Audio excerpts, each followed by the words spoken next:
All right, everybody, welcome to BO Boys for Sunday, June 15th. Fuck it, it's a raw feed. We're doing it live. I'm Clayton. Yeah, I'm Pat. So, Clayton, big weekend this weekend, Father's Day weekend. Happy Father's Day. We are YouTubers. Hey, guys. Hey, guys. Hey, fathers. Hey, father.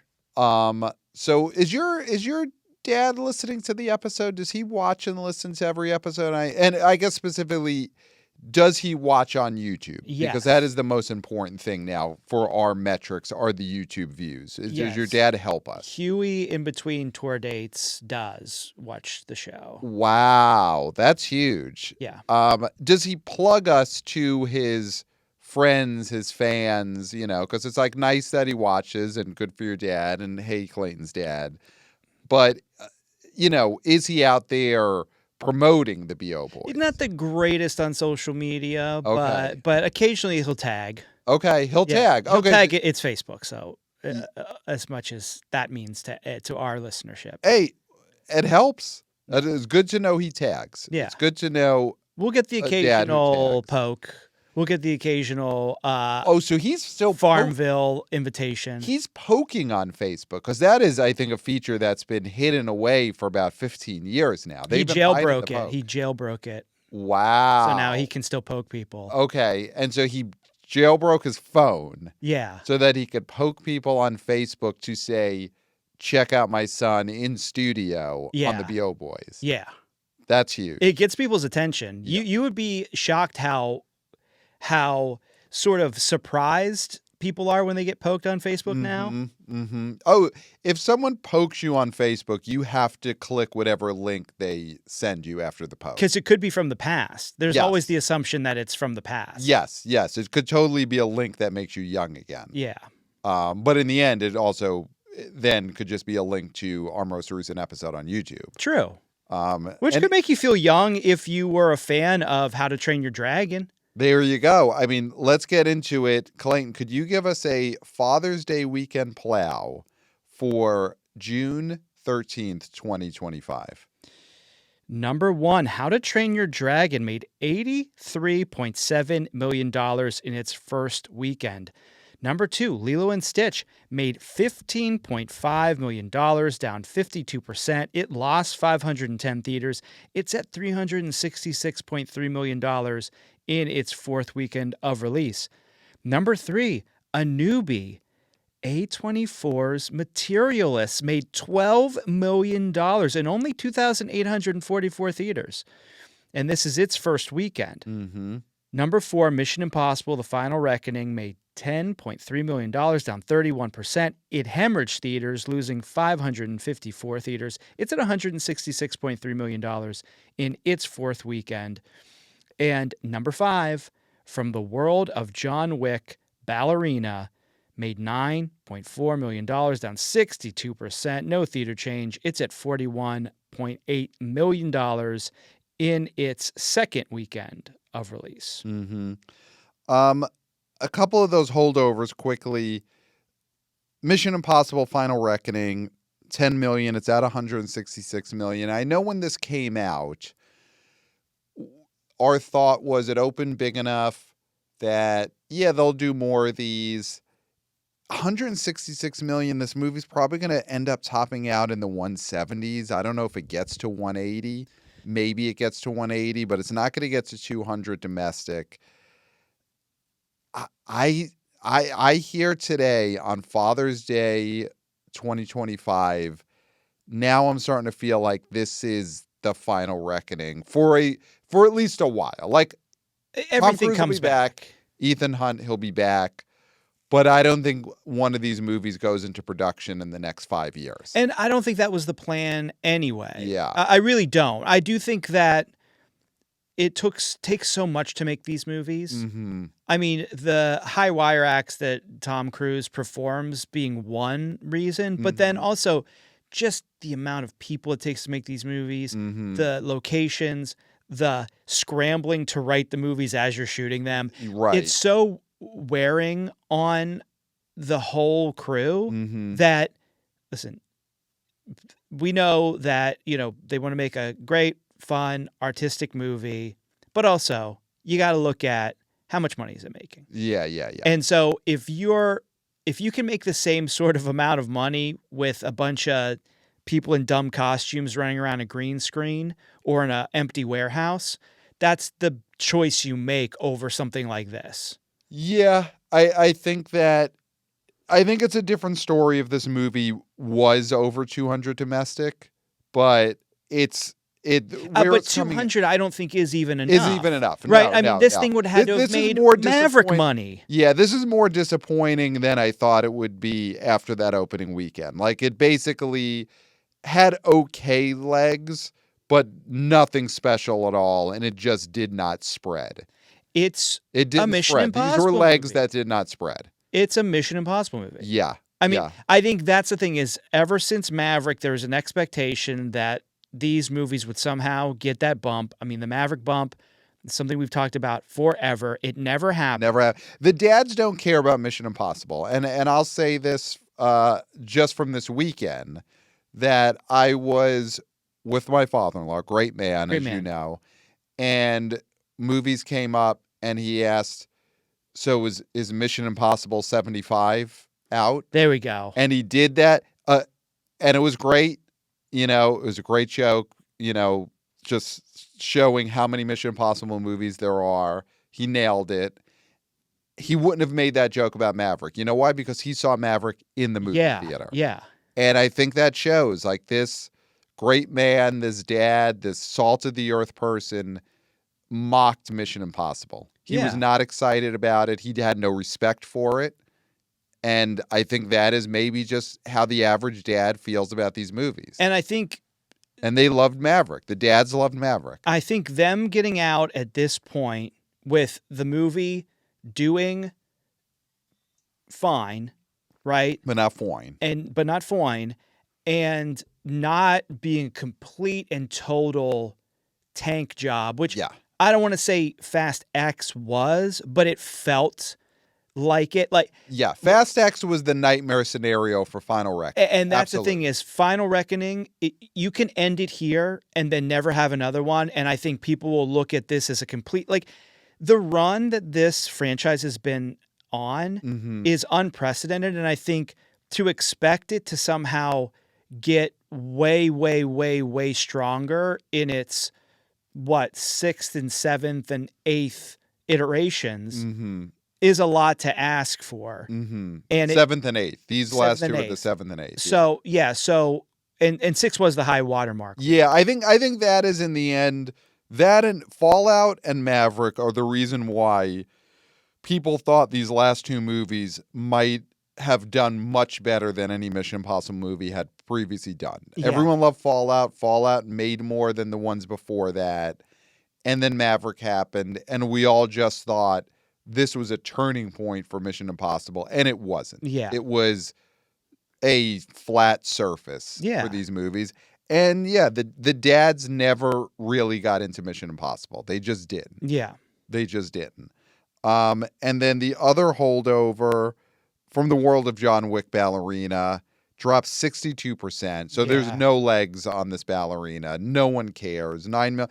And it's at 41 million, which for an action movie that, you know, stars I was about to call her nobody. That's not fair. Out of Darmus. Well, Bob Odenkirk is nobody. He is nobody, yes. So you can't use that in reference to this because that's also another action franchise sort of from the same people. I mean, I had that in our fantasy league and dropped it.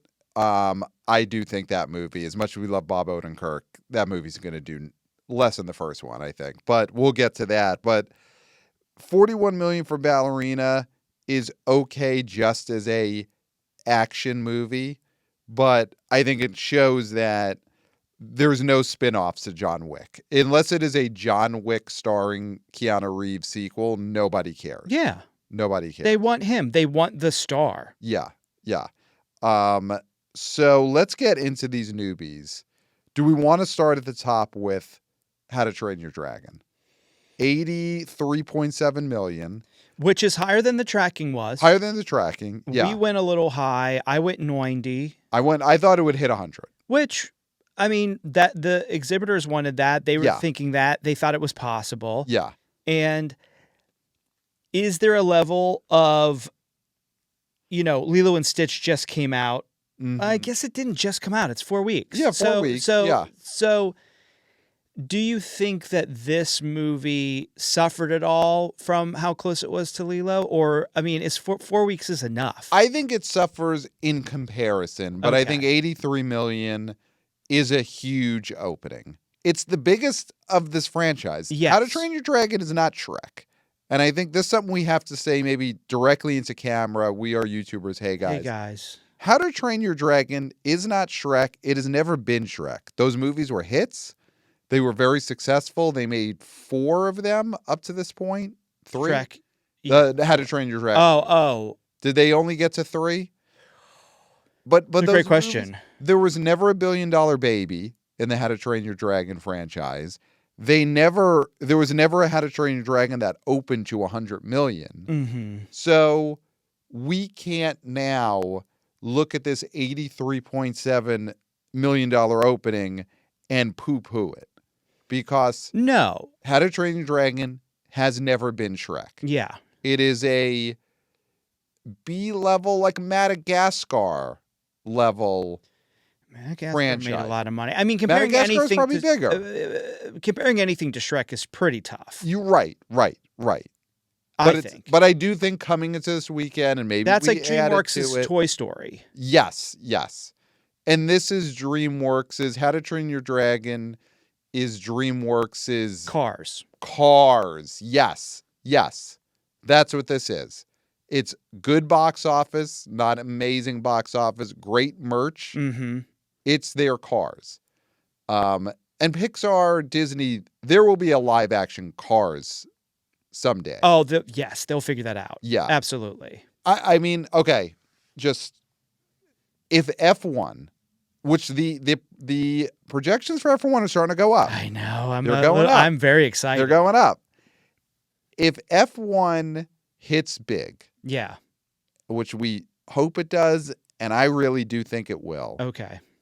Does it make the Cars live action remake even more on the fast track? Yeah. I think it gets fast tracked for sure. Yeah. Yeah.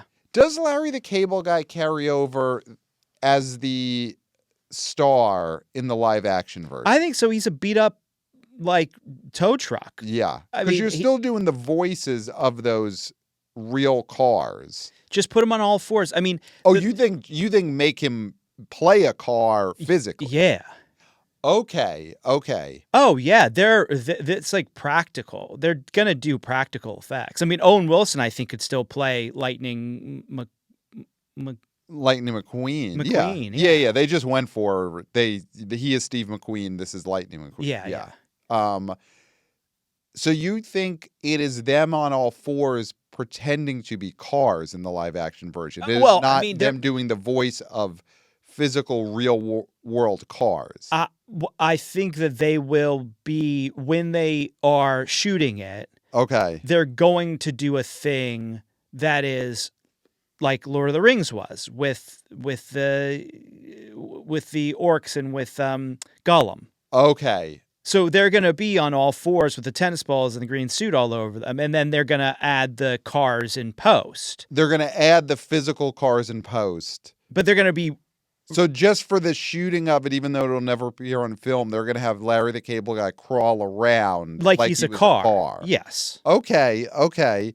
I mean, I feel like in that case, that's a situation where we want to get back to DVDs with special features because people will pay big money to see Larry the Cable Guy crawl around a set and pretend to be a car and go through the physical pain and say vroom vroom. Yeah.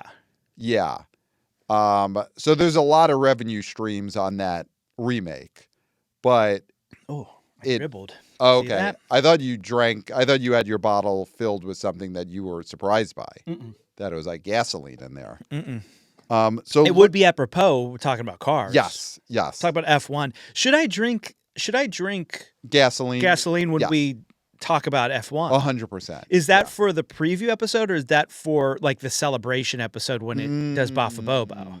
I think the celebration episode, that way we know you'll be alive for both episodes. Okay. Because if you drink straight gasoline on the F1 preview episode, it's not a guarantee that you will be either out of the hospital or out of the morgue in time for the results episode. Yeah. But yeah, I think that's the way to go. So email us, theboboyspodcast@gmail.com, or comment below. Comment below. Comment below affirming that, yes, I want Clayton to drink a bottle of gasoline on the F1 results episode. Results episode. Yeah. Yeah. So How to Train Your Dragon, I'm just looking at this franchise, and the opening weekends of these movies, the high water mark before this was part 3. Okay. In 2019, opened to 55 million. But see, that one was that was the last one, right? That was the last one. Okay. Yes. And it ended up not really laying out very well. It did not. So they've opened to 43, 49, 55. So it did keep going up. Didn't the second one win an Oscar? I don't know. That there's no way I would know. There's no way to know.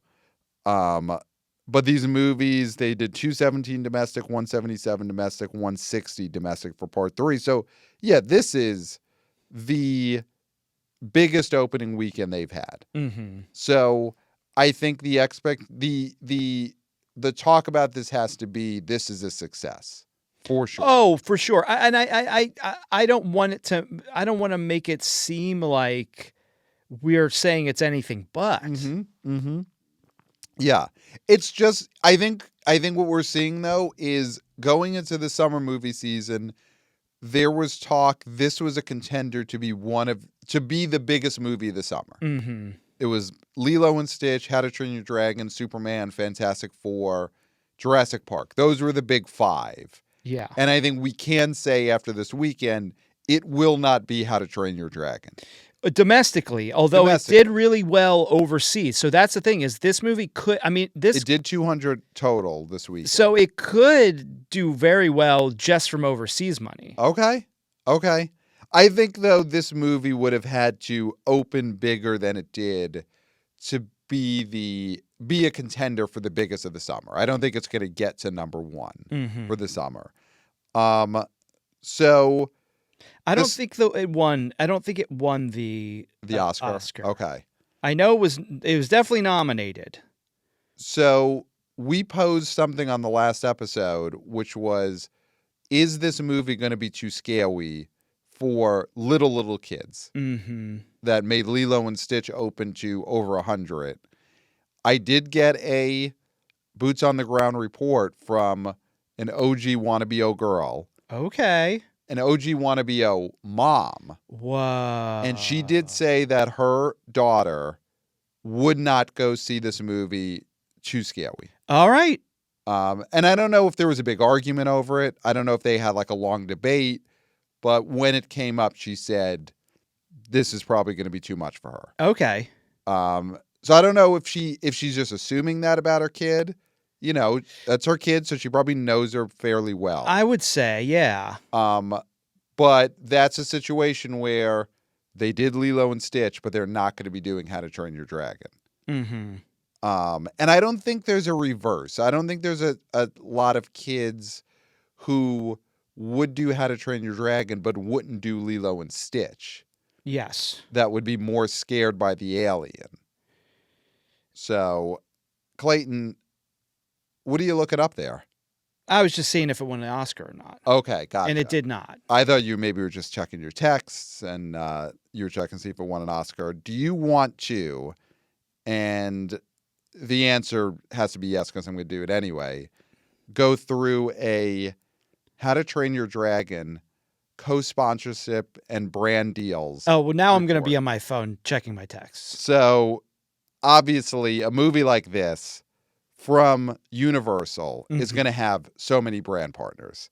And I was so excited to see just how many they had this weekend. It really was just one of the better brand partnership situations. You're a pig in shit right now. Yeah, this is incredible. So let's start with, of course, the trailers did over 1 billion views. There was a Roblox integration. Clayton, do you use Roblox? Are you a big Roblox guy? I don't think you use Roblox. I think you play Roblox. Okay. What did you think Roblox were? Like some sort of like do you think it was I thought a maybe way a bathroom product. Okay. Yeah, but it's something Or a way that, to like manage your money? yeah, you can Does it feel like Roblox is something where you can clean your bathroom, manage your money, Yeah. Roblox. You use Roblox. Well, yeah, that would be great if there was one of those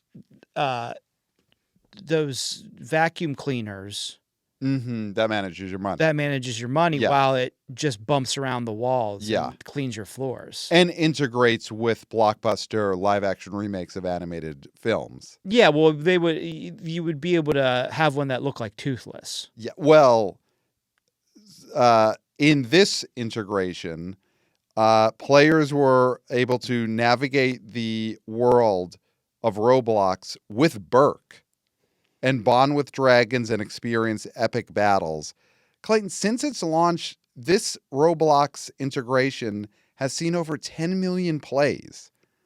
It's a lot of plays. It's on pace. This is going to blow you away. It's on pace to be Universal's most played Roblox integration to date. What's the top 10? They don't have a top 10 here. They should have a top 10. But this is going to be the biggest one ever in the huge. history of Roblox integrations. Wow. Which spans Just decades, I think. I think Decades. Roblox has been around since the 40s. wow, okay. Yeah. There is a Burger King partnership. So this is what I love, is that you go from Roblox, this digital behemoth, and you're integrating there, and people could play in the world of Burke with Burke. And then you got Burger King. That's just still so tactile. And it's the Burger King integration. You got a custom menu, toys, and then they did custom commercials with Toothless eating Burger King food. I mean It's such a great to go from Roblox in that digital world to then in the physical world, you're going to Burger King. That's what makes integration so great, is when they span digital to physical. And I think it's apropos because I don't think you need teeth to eat Burger King burgers because they're pretty much just mush. Just gum them. Yeah, Just gum a gum 'em. Whopper. I mean, I think the transition from a Whopper to human waste is so much thinner of a line than any other food you eat. Really? Like it's so much closer to feces than any other fast food chain, even Taco Bell. Okay. Yeah, and you're saying that just based on the consistency. The consistency and the makeup of the food. Okay. It's Have it's as efficient as you can be the pipeline of food to waste. How recently have you eaten at a Burger King? Not very recently. It is, I'll say, it's my least favorite of the chains. And I do think that we've talked about this in a previous episode. And man, I'm not sure which one. Listen to them all. Go back and listen to them all. Until you find this and then clip it for us and send it to us. Mm-hmm. Don't go back through all the episodes and clip that much. But you could clip this. You clip this. Yeah. We talked about the hierarchy of the tie-in restaurants and how McDonald's is always going to be king. Mm-hmm. If you have a Happy Meal toy, you're king of the castle. Burger King is a little further down. So you're looking down on I sort of am, like Dragon because it's a Burger King integration, not a McDonald's integration. I understand why they did it because of the toothlessness of the main character and Right. how easy it is for people without teeth, individuals without teeth, to consume, just mash a Whopper. Yeah, just consume their food. Yeah. So it makes sense in that way, and I think if they were thinking of it that way, that makes total sense. But you're still not. It's still not McDonald's, which I think is a bummer. So although it's Lilo and Stitch McDonald's, well, I was gonna say, is this a situation sort of like movies coming out where one movie shuts the other one out of IMAX because of the release date? Yeah. Did Lilo and Stitch shut How to Train Your Dragon out of a Happy Meal integration because they came out within 3 weeks of each other? So How to Train Your Dragon has to do, which, listen, I do not want to look down on this integration. I think Burger King it's some Lilo and Stitch was Happy Happy Meal. So that's what happened. So How to Train. But here's the thing: when Universal does their live action remakes of Shrek will be Happy Meals. He will not be Whoppers, Flamin' Hot Burger King. McDonald's is going to be clamoring for the Shrek Yeah. Happy Meal Yeah. for sure. Yeah. But listen, at least it's not Wendy's. Do we think Ilio is going to Wendy's in a few weeks? Is it going to be a Wendy's integration for Ilio? Are they going to be the Ilio's baked potato 99-cent item? I think so. I think so. Oh, man. That's going to be one to look out for, because if we see an Ilio baked potato at Wendy's, that movie is going to tank. Yeah, with like special chives or something. Right. Yeah. God, I pray not. I pray not that Ilio's doesn't end up with a baked potato integration at Wendy's. Although I think, didn't Wendy's tweet that Ilio should stay up in space? Oh, wow.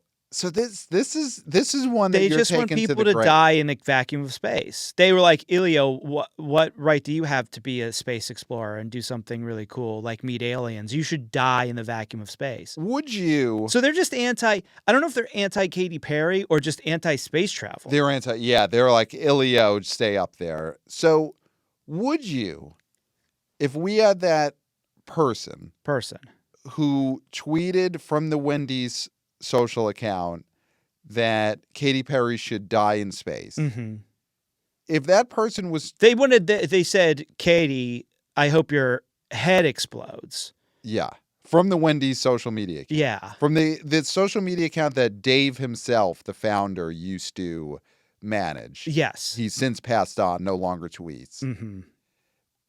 If that person was willing to come on this show, sit across from you in studio, would you want to have that person on this show? Or do you think what they said is so egregious, saying that Katy Perry's head should explode in space? Yeah. Would you not even want that person to sit in the same room for you, or would you have a conversation with them? This is hard because this is a question about amplification of voices. Okay. And of giving despicable people time on air. Mm-hmm. And what does that mean for us, right? Are we then saying they deserve a right to speak if they're on the show? Yeah. This opens a whole Pandora's box. Okay. As to what sort of show we are and what sort of voices we amplify. Okay. I mean, I would say it could be great radio. So I would think, let's have them on the show. Well, I mean, I was getting to that, Pat. Of course, we have to have it on for the clicks. So you would have them on. Yeah, I'd have this sleaze ball on if they could find their way to the studio, if they could slither out of whatever basement they're tweeting from on the Wendy's social media account. Do you think they actually have a cubicle at the office, at the Wendy's main office? No. I mean, I never thought that they were back in the kitchen. Do you think the main office of Wendy's is a kitchen? Yeah, I think it could be an office, but I always imagined it is designed like a Wendy's. So there's just a fryer at the desk? Yeah, and does it work? No, but it's there because it's Wendy's. Yeah. And I think there's So instead of shredding paper, do you think they just fry documents that are, this has the name of this person, blah, blah, we're going to just fry it. Put it into deep fryer. Yeah. I could see that. I could see the admins doing that. And then instead of the people who come get the shredding paper, they just get the grease. They empty the grease traps. They empty the grease traps. Paper. Yeah. So this person, you would have them in the studio. They tweeted, Katy Perry's head should explode in space, something that's bothered you now for weeks and weeks and weeks and weeks. Yeah. You'd have them on the show to hash it out and just destroy them on the show. I'd I'd crossfire them. I almost called it Crossballs, which is, of course, the parody of Crossfire. Yeah. That was on Comedy Central for a few episodes. But we're not the TV. We're not the TV guys, no. We're not the basic cable of the early 2000s guys. Huh. But I would Jon Stewart crossfire them. Wow. Okay. Very interesting. So let's get back to the brand integration. You're hurting this country is what I'd say. Wow. You're hurting this country. Wow. Yeah. Brand integrations for How to Train Your Dragon. We're still on that. Gerard Butler. Oh, here we go. I mean, here we go. Gerard Butler, who voices Stoic. He doesn't voice him. He doesn't voice He's in him. He is him. He is him. He voiced him, but he is him. He is him. In the live action, he is him. He is him. So Gerard Butler is Stoic, and he uses the Stoic voice on Waze. There's a customize your drive experience. Oh, I see why you said the voice now. Okay, Yes, that makes yes. sense. He uses the Stoic voice on Waze, so people could be driving a car, and not something we do as coastal elites here in New York City, public transportation, or of course we get driven. But if you're driving a car, you could change the Waze voice to Gerard Butler's Stoic. Yeah. And then he's telling you there's an accident up ahead, traffic, get off the highway. He's telling you, there's cop cars, so slow down. That would be so, I think this is a great one. This is great. This is a great integration. I love this brand integration. Imagine him warning you about the cops ahead. Yes. I don't drive. Okay. But what I want to do now is I want to call an Uber and ask the Uber driver. Download this Waze integration. Now, I'd like you now to change the voice in your Waze to Stoic. In the How to Train Your Dragon, scroll down within Waze till you see an animated dragon or a live action version of a previously animated dragon. No, he plays a actual character. Okay. He plays like a man. He plays a man. Okay. He's not a dragon. So scroll down, find Stoic, Gerard Butler. I'm glad we're hashing this out before you get in this Uber. Yeah, because you would confuse the hell out of this poor gentleman or this lady or this person. This driver. No, this is great that I know exactly who he or she or they need to scroll down to and find in the Waze app. Yeah. I would say scroll down. You're going to find Gerard Butler's face. Tap on that. Make that the voice of your Waze. And just drive me around. Let's go wherever. Destinationless. I need to drive around for a while and listen to Gerard Butler as Stoic. Well, see, Pat. Tell us where we're going. Turn left, turn right. Of course, the big one, there's cop cars up ahead. Would you drive around until there were cops? Yes, I would have to hear Gerard Butler as Stoic say, there's a cop car up ahead, slow down. I need to hear that. Now, if this brand integration worked completely, you would have him drive you to Burger King. Okay, that's it. So I would tell this Uber driver, put on Waze, pick Stoic as the voice, and let's drive to a Burger King. And I'll be on my phone playing Roblox. Yes. That is the perfect customer, of course. And then after I pick up the Burger King, we're going to a movie theater to see How to Train Your Dragon. And Uber driver, you're coming with me. Oh, that's nice. How you're nice coming of with you. me. Yeah, don't charge me for it. I'll get your ticket. Ideally, the Uber driver is an AMC A-lister, and I could just add him to the entourage. Yeah. Free ticket. So you'd add him to the entourage. Yeah. Okay. Yeah. So when I look who's in the entourage, I'm gonna see an Uber driver. Yes, it'll be Chris Klemmer, and then it'll be. He's not in my. Okay, listen, you're just dropping that in. Klemmer is not in your entourage. He's in mine.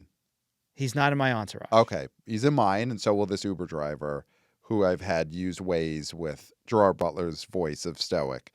I mean, this is a great brand integration. Yeah, I think so. Yeah, this is great. That perked me up.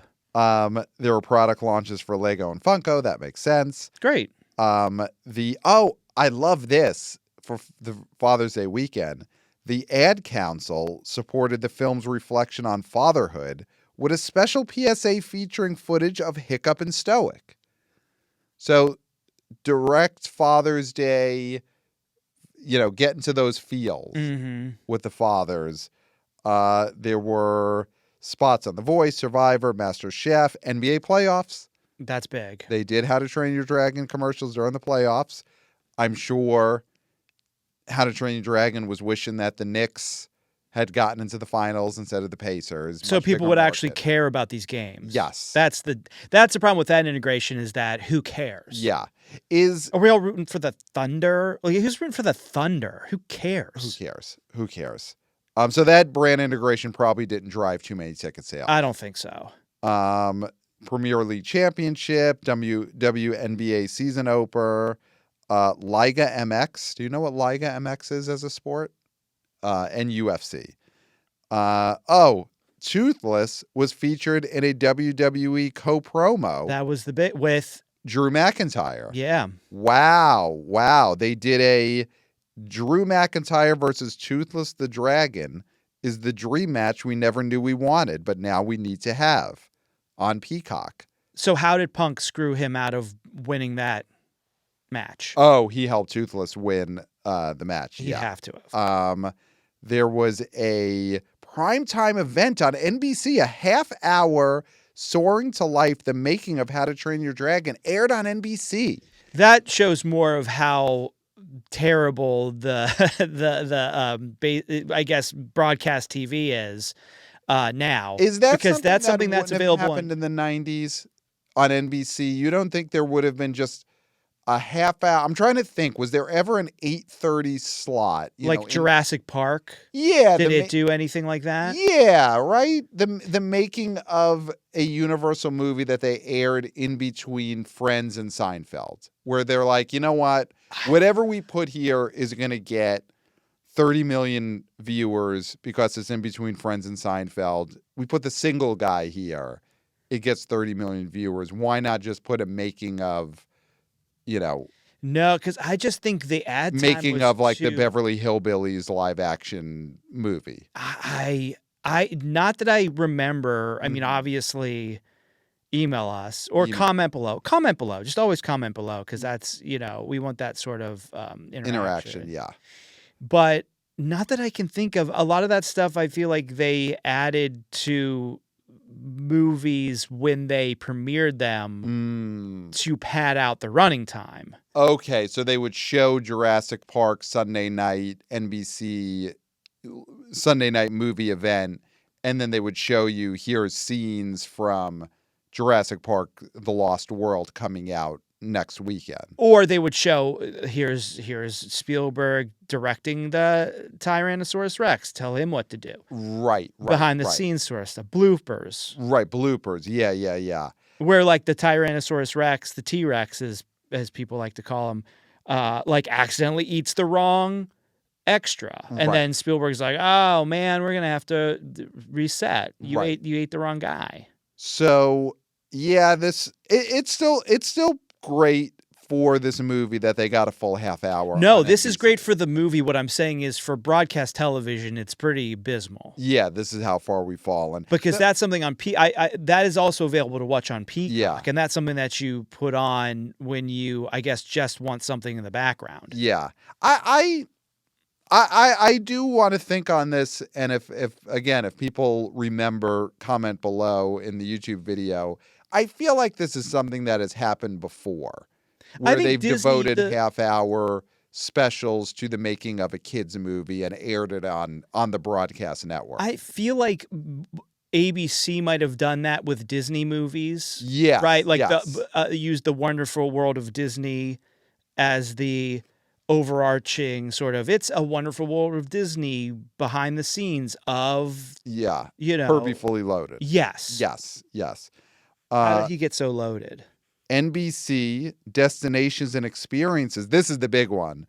Opened their first U.S. theme park in nearly 25 years. Epic Universe features numerous immersive worlds from the movie, including Isle of Berk. So this was the big one. There's basically a huge live action theme park experience for How to Train Your Dragon that has opened up. That's cool.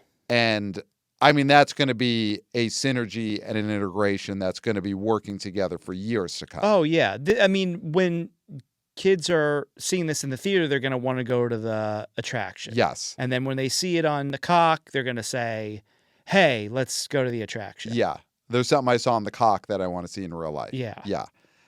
They have Dragon Rider, Hiccup, Night Fury, and Toothless roaming around the park. Roaming. Yes. That sounds a little bit scary. That they're Okay. just roaming. You want them to have a more focused Feels like they're way looking of to do something. Oh, okay. Like if you're just roaming. But they're supposed to be dragons. I mean, dragons, that is what they're going to do, is they're going to roam. I don't know. The Night Stalker was roaming around the city. You know what I mean? Oh, okay. Like when you think of, oh, he's out there roaming. Like, be careful, the Night Stalker's out there roaming. Right. Yeah, they would say the Night Stalker is roaming.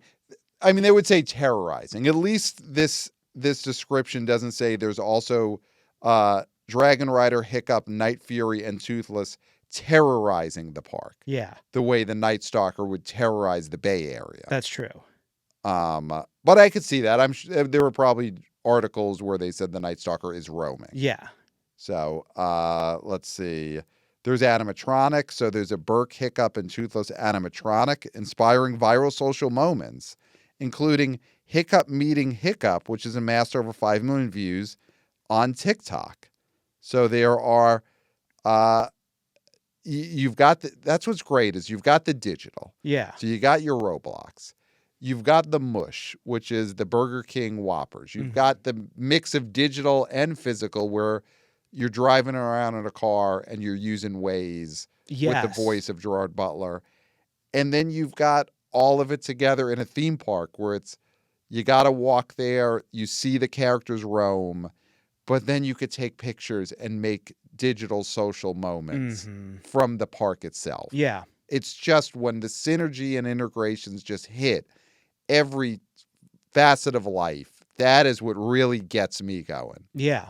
And you could just be mushing your Whopper in the park itself. They should have a Burger King kiosk in this How to Train Your Dragon theme park. Oh yeah, right by the restrooms. Yes. Because you have about 5 minutes if you're lucky. You know, the thing is, you are definitely affecting our chance of ever having a B.O. Boys Burger King integration. Have I said that's bad? Oh, okay. I've never said it's bad. It cleans you out.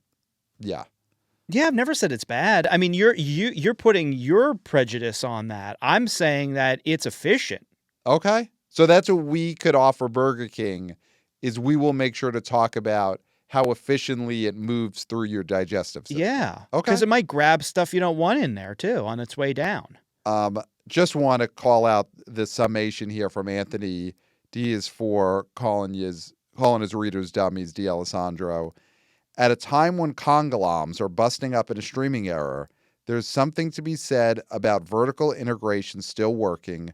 That was the reason why these studios merged with the networks back in the 1990s. Yes, I love it. He's taken a shot at Warner Discovery, which broke up, which we haven't talked about, and that's a whole nother. We don't have time for that today. Yeah. We should talk about it on. David Zaslav has given up half the company. Basically, he is now CEO of half of what used to be Warner Discovery. The good stuff. Yes, he took all the good stuff, and then the other half right in the garbage. Yeah, he said, you know what? I don't want to be CEO of True TV anymore. So True TV goes to a different company, and I have nothing to do with it. And then all the debt goes to them, too. And all the debt goes, yeah. So then at this point... I don't know if that's true. I feel like that's what it is. He's putting a lot of the He put a lot of the debt into the other company. With all the trash. So True TV, and we're not the Streamo boys and not the cable network boys, huh? But just quickly, David Zaslav, he split Warner Discovery. One side has got the movie studios and movie production company. Other side, and we're keeping those sneezes in because fuck it, it's a raw feed. Things are coming out of me. Put all the basic cable. It's like I ate a Whopper. Channels on another company, which means David Zaslav right now, he is not in charge of True TV. So he has nothing to do with the reruns of Adam Ruins Everything. No longer under his purview. No, the checks are no longer being signed by Zaslav to Adam Conover. Wow. I mean, not that we need to do a long tangent on whether this is good for Adam Conover or not, but do you think it's good for him that his show, which has been off the air for years and years, is no longer under the purview of David Zaslav? Could this be a resurgence for that long canceled sketch comedy show? No, I don't think it was a sketch show. Okay. No. Whatever that show was, is it good that is no longer under David Zaslav's purview after the Warner Discovery split this week? I mean, we'd have to ask Adam. Yeah, we'd have to ask that. So we will possibly do that if we remember. What if he turns out to be the guy who's ghost tweeting as Wendy? I mean, that would kill two birds with one stone. Yeah, that'd be great. That would be great. So amazing brand integrations for How to Train Your Dragon. I'm so excited at what they pulled off. The Materialists. Talk about pulling it off. Isn't it just called Materialists? Well, here's why I said that, because I'm looking directly the Anthony D is for Dematerialists. D'Alessandro in his must-read Sunday write-through, he just called it The Materialist. But I think you're right. It is just called Materialists. Yes. But listen, people are having issues with that. They're calling it The Materialists. It's the biggest issue with the movie, right? Because you saw it. The biggest issue is whether there's a the or not. I mean, I would say get rid of the. It's cleaner. Just call it Materialists. It is. That's what the name of it that is. What and that's what it says on all the posters. So therefore, that's the name of the movie. So I'll give a boots on the ground in a minute, but this movie just opened to $12 million. Yes. I mean, whatever we think of this movie, this is a very successful opening weekend for this time. Third highest for A24 behind Civil War, Hereditary, and now Materialists. So Uncut Gems didn't open higher than 12 million? No, because they platformed it. Okay, so they're counting platforming. Okay. So either way, 12 million for this movie is a huge success. I don't know what the legs are going to be. It's got a B- cinema score. I know there's a lot of controversy about this movie in the sense of, it's a love triangle and who ends up coming out as the twosome in this, the gruesome twosome. People have problems with that. People have problems with some of the other aspects of this film. But people are talking about it. People are talking about surgeries. Yes. And so there's a big surgery aspect of this movie. Does this fall under the category of one of the most resurgent genres of the past couple of years? And you know what I'm talking about. Body horror. Body horror. Is Materialist a body horror movie? So, okay, that's a great question because there is a surgery that is a through line for this movie, that it's hinted at early in the movie. I could say what the surgery is because they say like 2 minutes into the movie. Yes.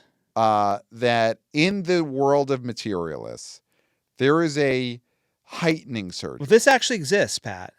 This is not science fiction. This is true. This is true. You could go get this. I could, but then at that point I'd be 6'5".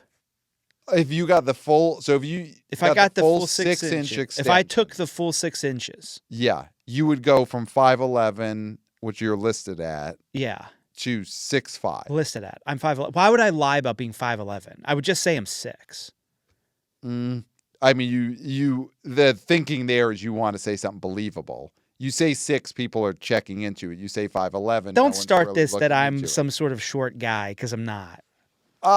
No, I'm not saying you're short, but I'm just, we've never measured. And so you're listed at 5'11". That's all I'm saying. All right. So in this movie, they talk about that surgery, which is real. I guess I've never really looked into it because it wouldn't pertain to me. Because you're listed as 6'3"? I'm listed as 6'3", okay. yeah. And I mean, if we measured, it could be 6'4". So, but I'll go with 6'3". But see, I'm not questioning you. Like, right. I'm not questioning you. I'm just saying Right. Your Yeah, height, your actual height. you've never done this, and we are YouTubers. Hey guys, so you'll have to watch the YouTube to see what I'm about to do. You've never done, hey Pat, are you actually 6'3"? You've never done that. No. And for the podcast listeners, because maybe you don't have access to YouTube, what I did there is I acting as Clayton, I looked up at a really high angle to show that is how Clayton and I have to converse when we're both standing up. But I've never had to even consider the reality of this surgery, but I guess it is a real thing, and it's a big part of Materialists. It is. That there is heightening surgery. Men use that to get an advantage in dating. Mm-hmm. And I saw this movie. I did not like it that much. Okay. Most of my issues were with the lead, Dakota Johnson. But I do like how much being tall is exalted in Materialists. Well, what is Chris Evans's height in this movie? Is it ever mentioned? It's never mentioned. I think it's always understood he's tall enough, because this movie really does take because he wouldn't even be an option in the love triangle if he wasn't tall enough. If he wasn't tall enough, yeah. Let's see. Chris Evans' height. Let's see what he's listed as. He's listed as 6 foot. So he's probably 5'10". He's 5'10". Yeah. Which is tall for an actor. Yes, because De Niro is listed at like 5'4", and he's actually 4'11". Yeah, he's 4'11". So never forget 4'11". De Niro's 4'11". Yeah. Yeah. Well, that's the famous image, of course, is Robert De Niro's face 4/11. Mm-hmm. Yeah. So being tall is a big, big plus in the world of Materialists. And that is an aspect of this movie that I really connected with. Yeah. Do we think that is going to be divisive going forward? I mean, the literal legs of this movie can be determined by... Will they be extended, or will they be... just short as they are? Short. But I mean, do you think that this is the type of thing that motivates tall people to come see this movie, which is, again, very pro being a tall man? Well, I think it depends. Or will it turn off shorter kings? I mean, I think it will turn off shorter kings for sure. Mm-hmm. I do think you have to think about, if you're catering to a tall demographic, you got to make sure that you have your movie in theaters that have leg room, right? Because there's a lot of theaters that do not take into account your stems. Yeah. I mean, I guess that's probably, at this point, the biggest problem in indie theaters that have not been refurbished in the last 10 years. If you're going to an AMC or Regal, I haven't been to that many Regals the last 5-6 years because the AMC A-list. But most AMCs, I will say, as a very tall man. Well, tall man. Yeah. Very tall man. I would say that there's enough legroom these days. Yeah. Cushioned recliners. They've catered to us. So I think the AMCs are ready for the influx of tall men who are going to see this because of how flattered they're going to be. Yeah. So, I mean, but this movie it's by a director that came from the art house as much as you would say an A24 movie is art house now at this point. I mean, this was really we're making a romantic drama, and it's going to be mainstream because the casting of this said, we are making this a movie we want the public to see. Yes. They cast Captain America. This is a win for Chris Evans. Well, he needed it, and this is it. So Celine Song, who did Past Lives, which we both agree was a really good movie. Yes. And the cast was impeccable. Great movie, very inspiring, yes. And the reason to cast these 3 individuals was an attempt to get a broader audience. And it worked. There's, I mean, at least for the opening weekend, unequivocally, people came to this movie because of the cast. Yeah. Because Celine Song is not somebody who is known to the general public, I don't think.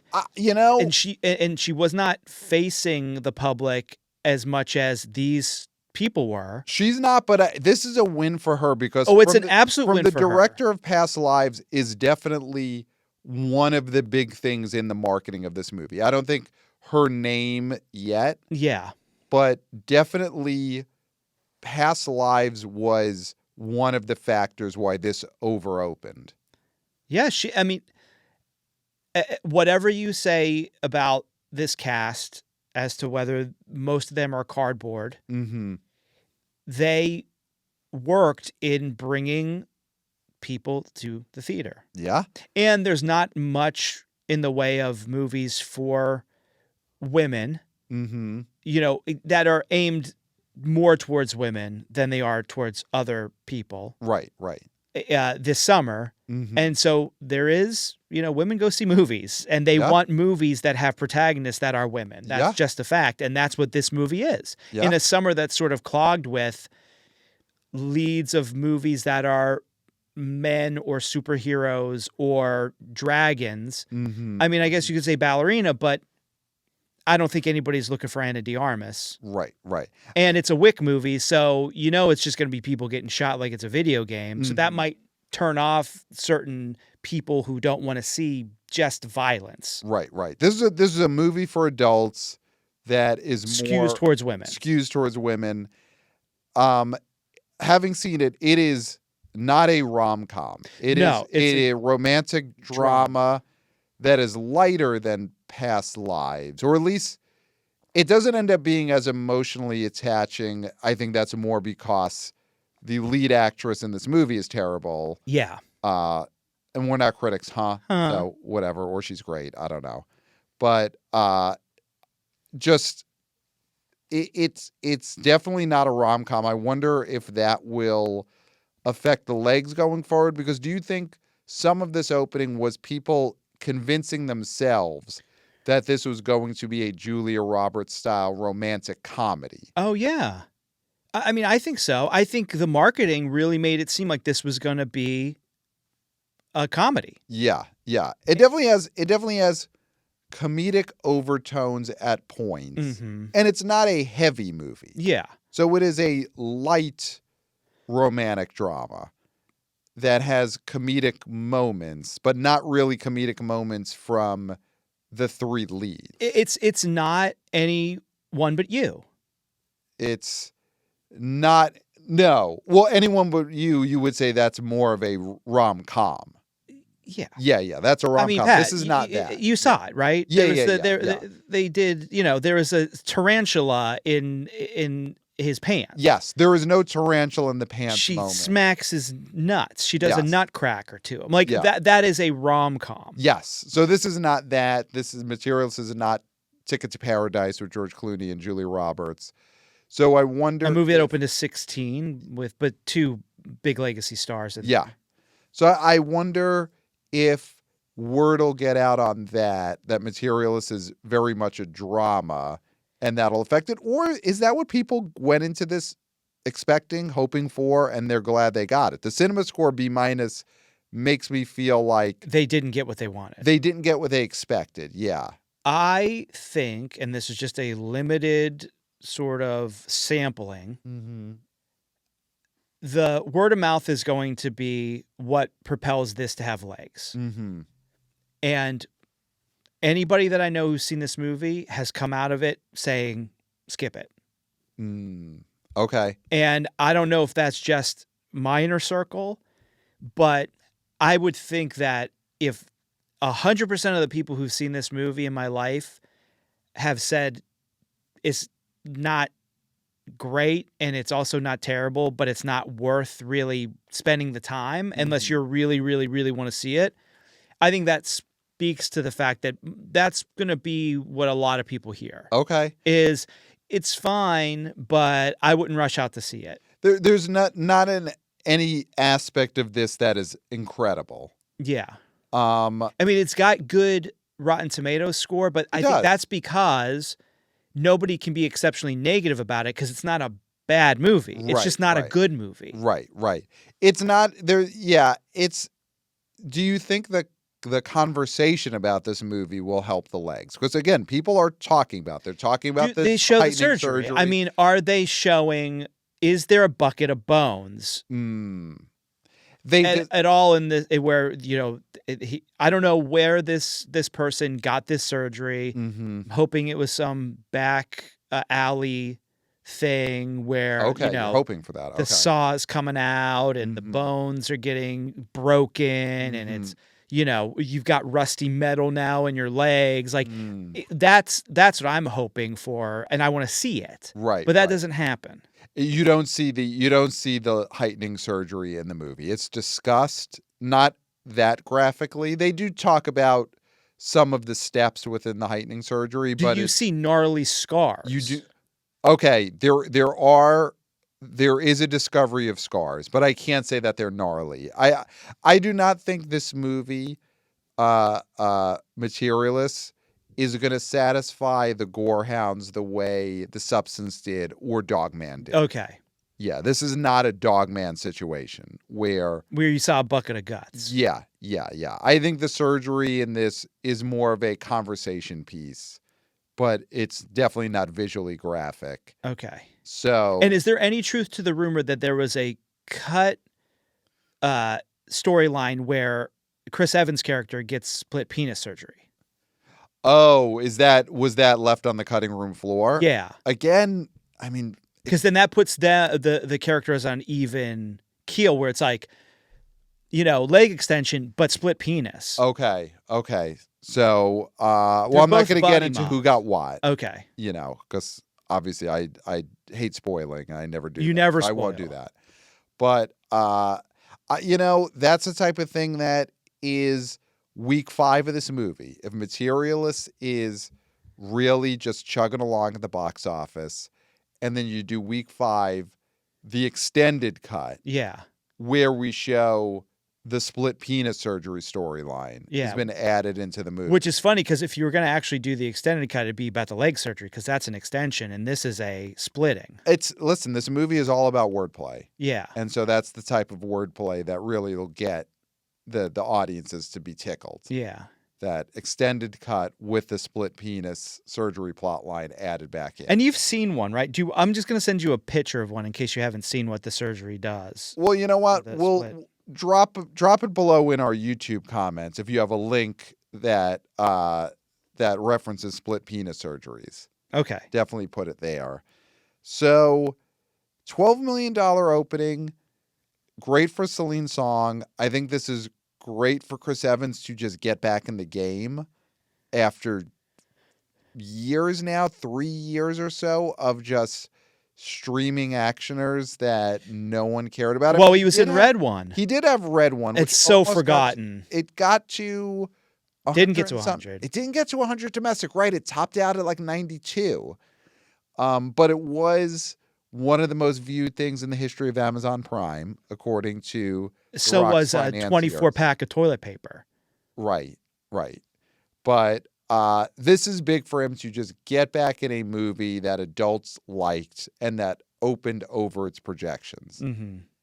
And it's great for Pedro Pascal because this didn't. Yeah, he's got 2 other movies coming. Yeah, and you don't want to open up with a disaster. Yeah, where the obituaries are being written before your other 2 big movies even come out. Yeah, where it's like, is Pedro Pascal a star? Like, is he failed already? Yeah. Like, I mean, you don't want the headlines to be that. I mean, if this movie opens to $4 million, if Materials opens to $4 million, they certainly could blame him. And then Eddington and Fantastic Four is about to come out, you're going to start getting the articles, are we sick of this guy already? Or, ugh, you get a headline that just says, ugh, 2 more Pedro Pascal movies still to come. To go, yeah.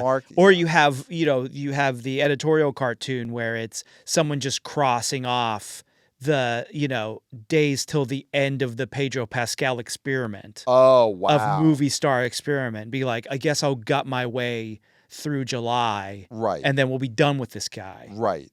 Or you have a New Yorker cartoon where it's just a line of Pedro Pascal's walking off of a cliff. Yeah. And then you just have a guy dressed in a George Washington uniform just saying yippee. Yippee. Yeah. Yeah. And you're just like, what does that mean? But we would know what it means. 97 is what Red One got to. Okay. So, this is big for Chris Evans. And listen, again, we're not critics, huh? Huh? I thought Dakota Johnson was terrible in this movie, but it's a win for her. This movie opening to 12, we're going to get years and years now of Dakota Johnson vehicles. That is, even if this movie flatlines going forward, opening to 12, and she was guaranteed starring vehicles anyway because she's Hollywood royalty. And she'll just be able to star in movies for as long as she wants to do this for a living until she decides she just wants to do something else. Yeah. But she really wants to get into crypto scheming. Yes. But until then, she's going to keep getting big vehicles. And you know what? She opened this to 12 million. It was good for theaters. So whatever I think of her as an actress doesn't matter because she opened the movie. She's selling popcorn. She's selling popcorn. Now I would like to know how much, of course we ask this all the time, that we just need to know how much concessions this movie sold, because if you look at someone like Dakota Johnson, and she happens to be somebody who maybe doesn't open movies big, but people buy a lot of popcorn, would that change your notion on her? No, again, not as a performer, obviously, because you're going to always think she's like a wet paper bag. But would you put more respect on her name that she gets those kernels popping? First of all, I would bet this movie sold a good amount of designer popcorn toppings. Like this is the type of movie where how you could just get the regular popcorn, or you could get the popcorn that comes with the truffle seasoning. I think this Materialist sold a lot of add-ons, a lot of truffle add-ons this weekend. And overpriced lattes or alcohol. Yes. I think this is a movie where someone had a can of wine. Yes, they came. Not just someone, a lot of ladies had cans of wine. They came from brunch and they went to the Materialist. And let's keep it going. Little can of wine. And good for Dakota Johnson. $12 million for this movie is great. And A24 did promote it. A24 did promote it at the expense of our boys, Raka. Yeah, they picked Materialists. They did. They made the choice, and you got to say it worked out. $12 million opening worked out. It worked out for Materialists, but I do think they also could have spent a little bit of money promoting our Raka boys. Go to Neon Boys. Or just bring her back in October then. Just open in October. Yeah, don't make it a summer movie if you're not going to promote it like a summer movie. Yeah. Bozos. So, this is a great weekend for and it's a great sign that adults do want to go to the movies, and they want to go see the types of movies that they've been watching on streaming the last few years. And I think this is a great transition of, we don't just want to sit home and watch it on Netflix. We also want to pay to see it in an auditorium, because there is a version of Materialists that Netflix gets Celine Song to come over and make an 8-episode Materialist series. Yes. And Noah Centino is the Chris Evans part. Or Chris Evans is the Chris Evans part, well, that's honestly. True, yeah. The streaming version of this, Chris Evans probably would have been an even quicker yes if he said, "Oh, it's streaming? I love streaming. I love all that. I do." Yeah. So I think that's a great sign. That's something that could have been an Apple. This could have been a Crapple TV Plus streaming series. That's true. I mean, can't you see that on your home screen? Dakota Johnson, Chris Evans, Pedro Pascal, Crapple TV Plus 8-episode series, Materialist. Yeah, I could definitely see that. And the fact that it's a movie that opened to 12 million and adults actually left their homes to go watch people talk. Yeah. It is a great sign. It is a great sign.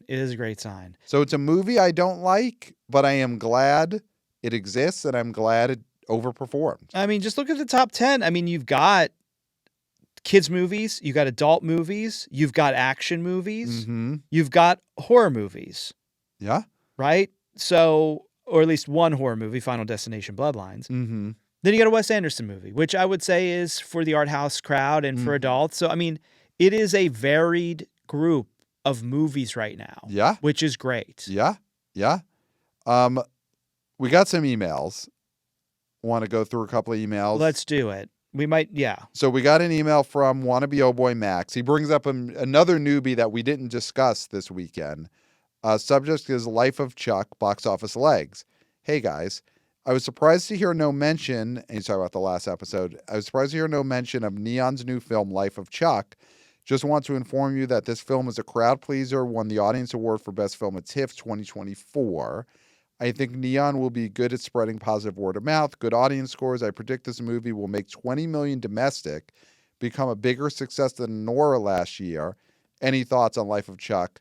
Potential box office. Thanks, Wannabe Oh Boy Max. So it opened it didn't open, but it went wider. It finished at number 9 with 2.1. It's up 855%. at 1,000 theaters. Yeah, it went wide. So this is Tom Hiddleston's a star, but apparently he's not necessarily the main protagonist of this movie. It's a Mike Flanagan movie. So that's the guy who basically all he does is direct Stephen King adaptations. Yeah, which this is. So this is the Stephen King Stand By Me type sort of movie. Yes. Yeah. Yes. It's not horror. There's no possessed car in it that I know of. Yeah. So he brings up that this movie won the TIFF Audience Award 2024. So last September. Yes. So it's been delayed for a while. Neon basically decided we don't want to release this in a Nora the same award season. So they held this one. Not smartly. Do you think that this movie has a chance, like Wannabe Oh Boy Max thinks, of being this year's Nora? Okay, so all anybody's going to talk about is this TIFF win. Okay. Because that's the only reason anybody thinks this movie is going to do anything anywhere. I am already sick of hearing about this movie, and it's barely been released. Wow. Of course, everybody's talking about possible Oscar nomination for Luke Skywalker. Oh, Mark Hamill's in this. Okay. And I just don't have time to get into my feelings on Mark Hamill. You told me before we started taping, specifically when I mentioned Life of Chuck, how we have an email about Life of Chuck, you said, I've got an axe to grind. Well, I'm not a Mark Hamill fan. I think Luke Skywalker is one of the worst characters to ever be created, and it would be a better world if he never existed. Wow. And a lot of that has to do with Mark Hamill's performance as that character. Wow. Now, as a BO boy, and we'll get more into this. As a BO boy, how could you say that? Mark Hamill could have been replaced.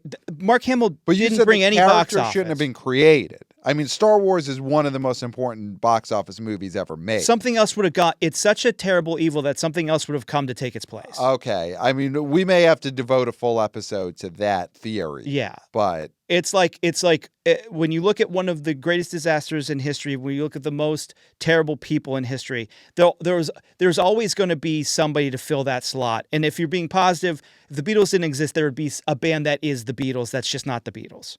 Right? Okay. So something would have taken the place of Star Wars. Okay. And we might have been a better society if that was the case.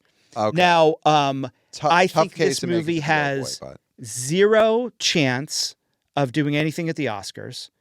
I think Flanagan has never had a hit. He's a Streamo guy. Big Streamo hits. He makes big Streamo hits. We're the Streamo boys. We're not the okay, Streamo great. Boys, We'll talk like the Streamo boys. We're not the Streamo boys, huh? Yeah. We're not the Streamo boys, huh?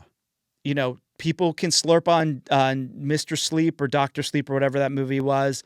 People love the extended cut. They say, you know what? But it was a bomb, and it really did our boy Jacob Tremblay dirty because he was on such a run, this kid. And you know what? He's in this one too. And He's this in is Life him. of Chuck. Okay. I believe so. And this is him as more of a grown-up. So Flanagan dims this kid's star again. I'm going to have a bone to pick with him. I mean, Tremblay went back to Flanagan, so he sees something there. But, actors are not always the best people when it comes to making decisions. Best judges you're looking for. Jenna Okay. Ortega also falls into this category So of hooking up with The Weeknd and doing that much maligned film. So I fear for Jacob Tremblay. I think this movie is an internet phenomenon. I think people love talking about Flanagan on the internet, but nobody actually goes and pays money to see his stuff. I think Hiddleston, I know he's not the star, but he's on the poster. Also, nobody will sit down and watch him. Okay. Other than if he's Loki. And even then, I don't even know if people are still going to go see him if he was Loki in a movie. Wow. So you're thinking Loki the movie opened. It was already a TV forward. show, Yeah. Pat. It was already a TV show. Okay. And this movie, I've heard so much about this movie, and it's like, okay, it won TIFF 1,000 years ago. I did before we got on air. I did play you, and you didn't ask for me to play this, but I did play you the compact critic Chris Klemmer. Everything involving Chris Klemmer seems to have. I'm never asked for consent. You're ambushed. Yes, I'm always ambushed. I ambushed you. Before And this is we a started guy rolling. I have nothing against Chris Klemmer. Oh, great guy. But I played you his review. He saw Life of Chuck. He did a compact critic squatting review. He loved this movie. He has his number 3 of the year so far. Of 81 movies he's seen, he put this number 3. Okay, that's great. He says life affirming. That's a thing. People love a life affirming movie. And this apparently is life affirming. According to the compact critic who I would hope you trust his taste. We have different tastes. Okay. I have a different opinion than he does. That doesn't mean that. Listen, I didn't always agree with Ebert. But we agreed on Booty Call, which was, I think, the most important thing to agree with Ebert about. But Ebert did his reviews though from a sitting in a chair position. He didn't do them from a sort of catcher's squat. So I think that is. I love Ebert. He's a legend, but I think you have to ding him for that. Wow, you have I to can't ding him believe for you're that. You have to ding him for that. Going Klemmer over Ebert. Listen, I'm not.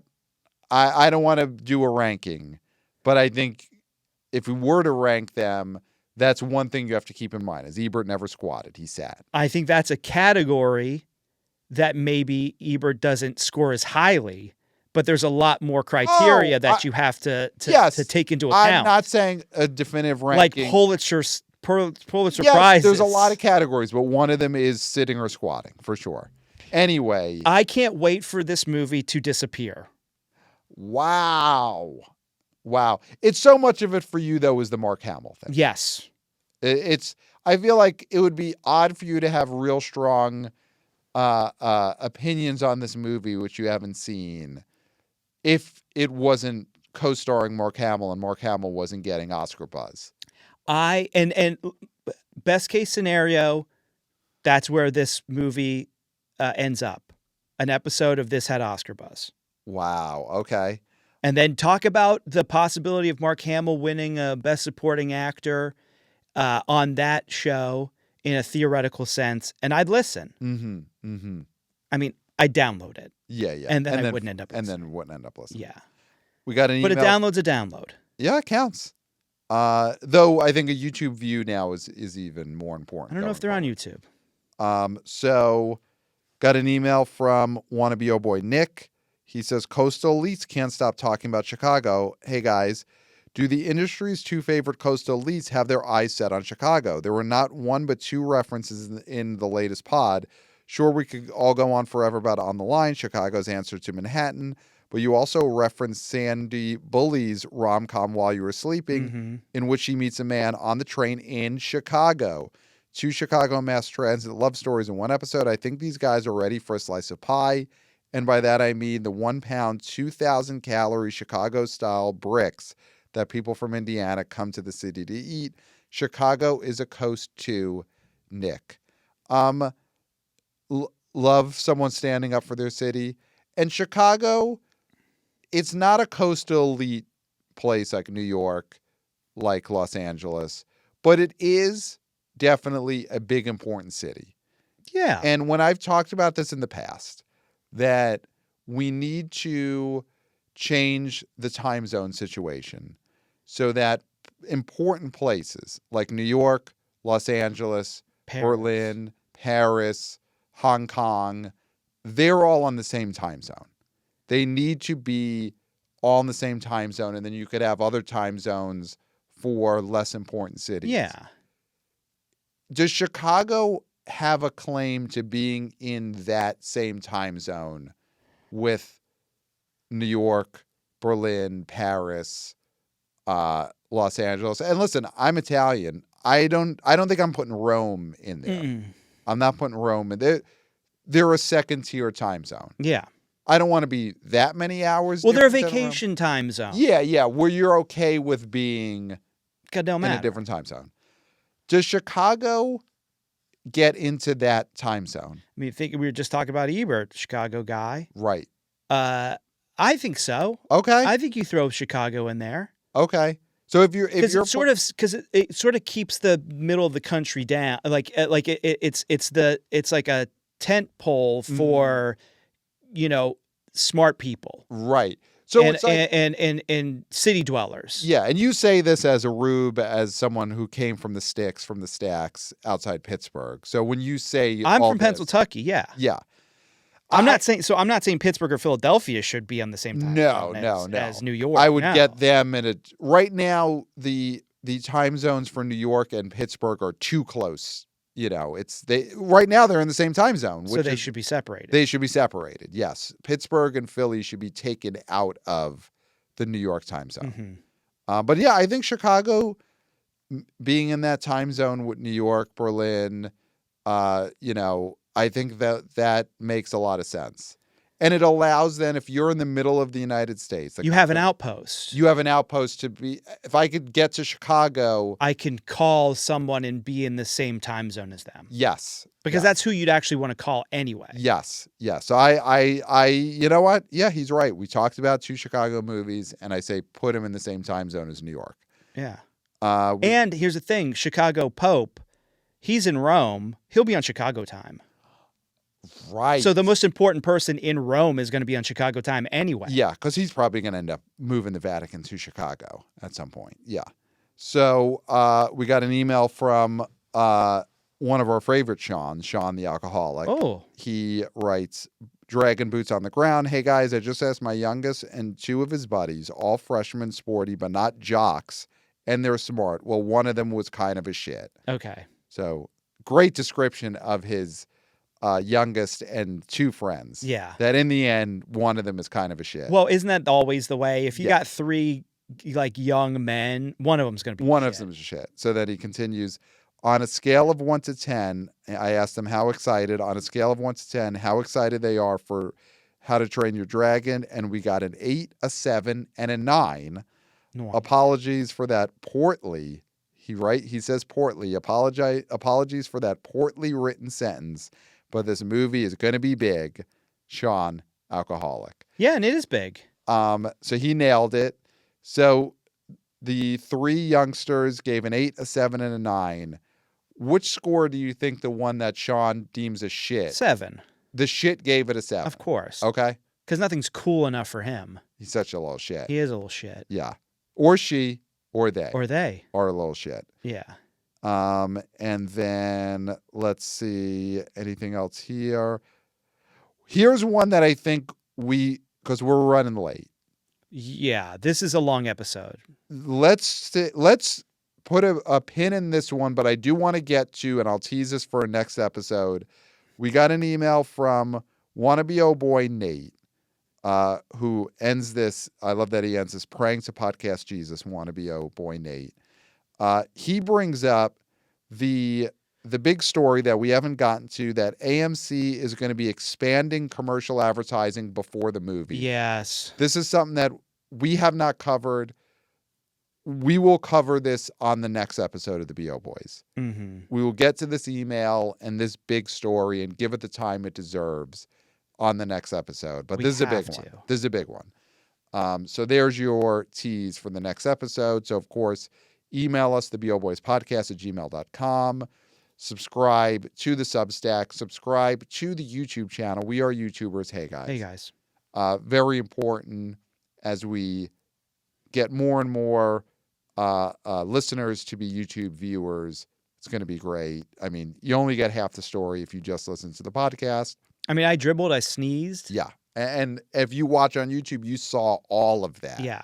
Mucus from various orifices. Huge. You could put this on your television. Yeah. That's what's great is you could watch this on your television.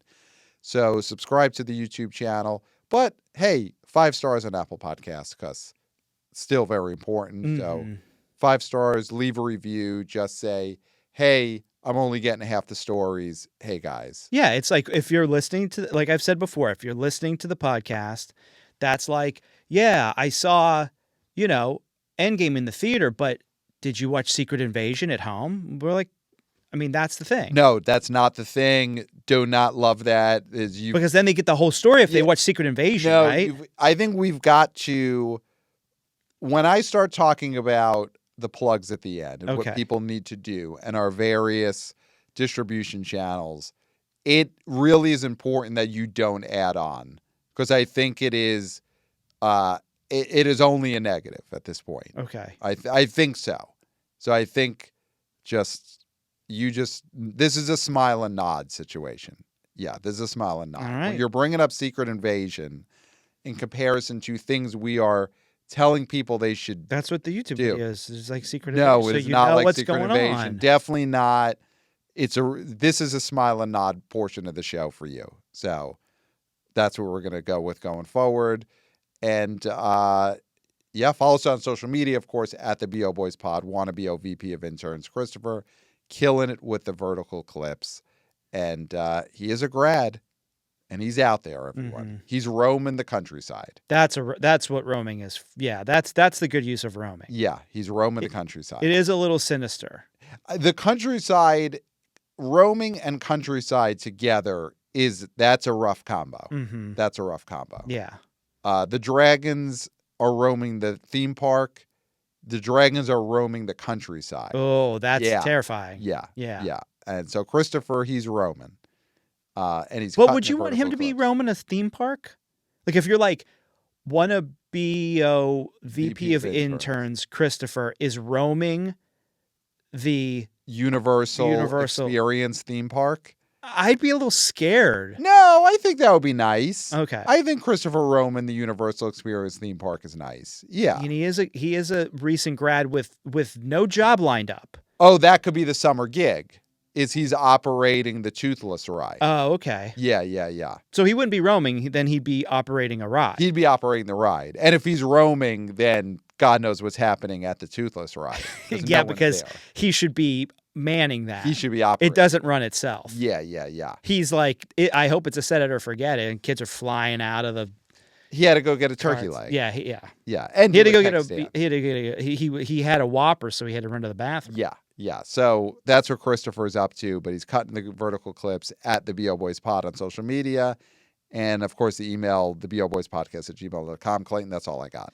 Well, I finished. Great. And you've said it all, Pat. Maybe too much. Okay. There's nothing left to be said. All right, so I can get out of here. Except for, until next time, we'll smell you at the box office. Nailed it. Hey, guys.